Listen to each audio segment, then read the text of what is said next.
have a congressman with me who, as we like to say, is in the room for this stuff right now. It's Democratic Congressman Raja Krishnamoorthi. He's a member of the Oversight Committee and the Intel Committee, which is obviously the lead of the impeachment investigation. So we're getting among the first responses yet of anybody in Congress to this letter from the White House. Congressman, thank you. I know you've been sitting there listening to us a little bit, hearing the political discussion, but I want to get your first reaction to the letter from the White House to Speaker Pelosi and all of the chairmen of the three committees on this, Cummings, Schiff, and Engel, essentially saying this is not a constitutional investigation.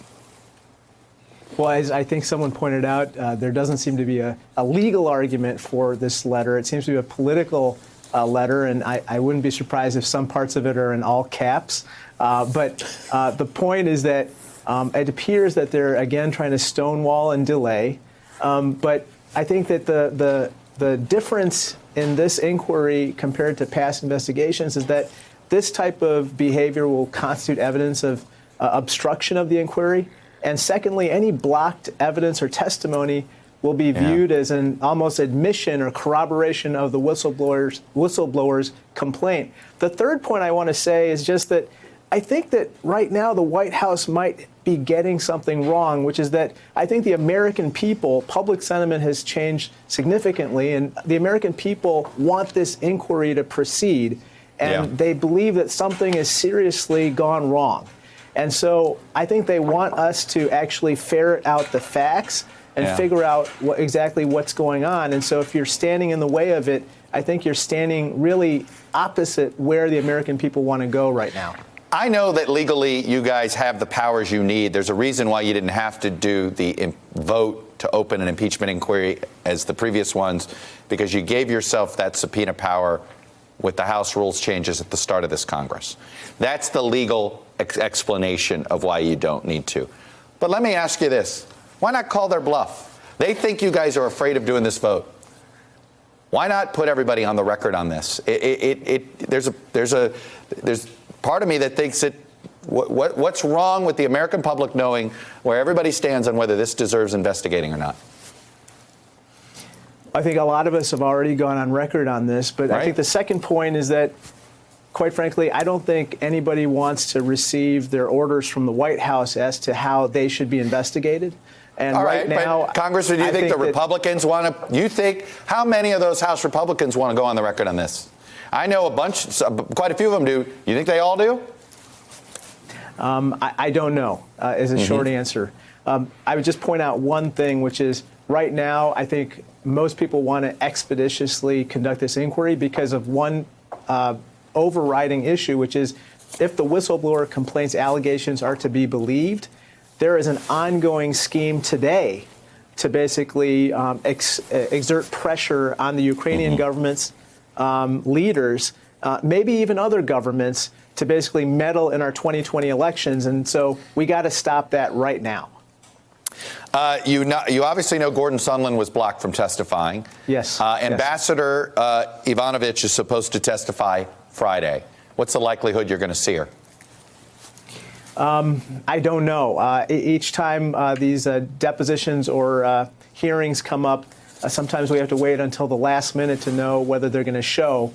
But I think that in the case of Ambassador Ivanovich, my understanding is that she wants to testify. She wants to cooperate. And so the question is whether, the Trump administration will be able to block her. In the case of Sondland, Gordon Sondland said he wanted to testify. He flew here to do it, and they still and he claims that it's state that blocked him. And so this is where I think Chairman Schiff and the other chairmen and women are going to have to make a decision, which is whether or not to issue a subpoena directly to Mr. Sondland for his records and documents and for his testimony. I should just point out one small thing, which is that Mr. Sondland actually turned over a tranche or a set of documents, including texts and emails, to the State Department. So they have these materials in their possession, and so perhaps a subpoena directed right at him will compel him to produce it to us, and maybe that's what he's waiting on. But I can't read his mind, but we'll be following our chair people and leadership as to the next steps. But we absolutely have to posed the choice to them, which is, do you go along with the Trump administration on this stonewalling and delaying, or do you kind of come forward, come clean, and produce your documents? Why do you think? Let me, and I know I need to go. We need to let you go. But why do you think that strategy will work? I'll say it this way: the president doesn't think there was any penalty for obstruct. I mean, the Mueller report accuses him of obstructing justice multiple times. He hasn't bothered him, hasn't bothered his supporters, hasn't bothered congressional Republicans. Why do you think obstructing is going to bother them now? I think that the public sentiment has shifted so much that at this point, I think people believe that there's a presumption that something is very wrong. They saw the July 25th call transcript. They saw the whistleblower complaint. They saw the Trump-appointed Inspector General come forward and call the complaint credible and urgent. And that's very significant. This is a gentleman, by the way, Mr. Atkinson, who had no incentive to come forward on his own to produce that complaint, and he did at risk of his career. And so I think those facts really kind of compel people to think, well, okay, if they're stonewalling or delaying, they're trying to protect themselves against disclosure. So why are they doing that? It must be because they're trying to hide something. And I think that is a big presumption that the Trump folks have to overcome, which I don't think they can in this case. Well, especially the fact that the whistleblower, there's fears for their safety. That's right. Anyway, that's exactly Congressman right. Yes. Raja Krishnamoorthi, as always, sir, thanks for coming on and sharing your views. Thank you. Appreciate it. Thank you. Hello, YouTubers. If you're watching this, it means you've checked out our channel, so thank you. Now do me a favor, subscribe by clicking on that button down there. Click on any of the videos to watch the latest interviews and highlights from MTP Daily and MSNBC. You can get more Meet the Press content every morning in the First Read newsletter. If you're tired of content that you don't know anything about where it came from, you don't have to have that problem with us. NBC News, MSNBC, MTP, and the Meet the Press mindset right here for you on YouTube. Subscribe now.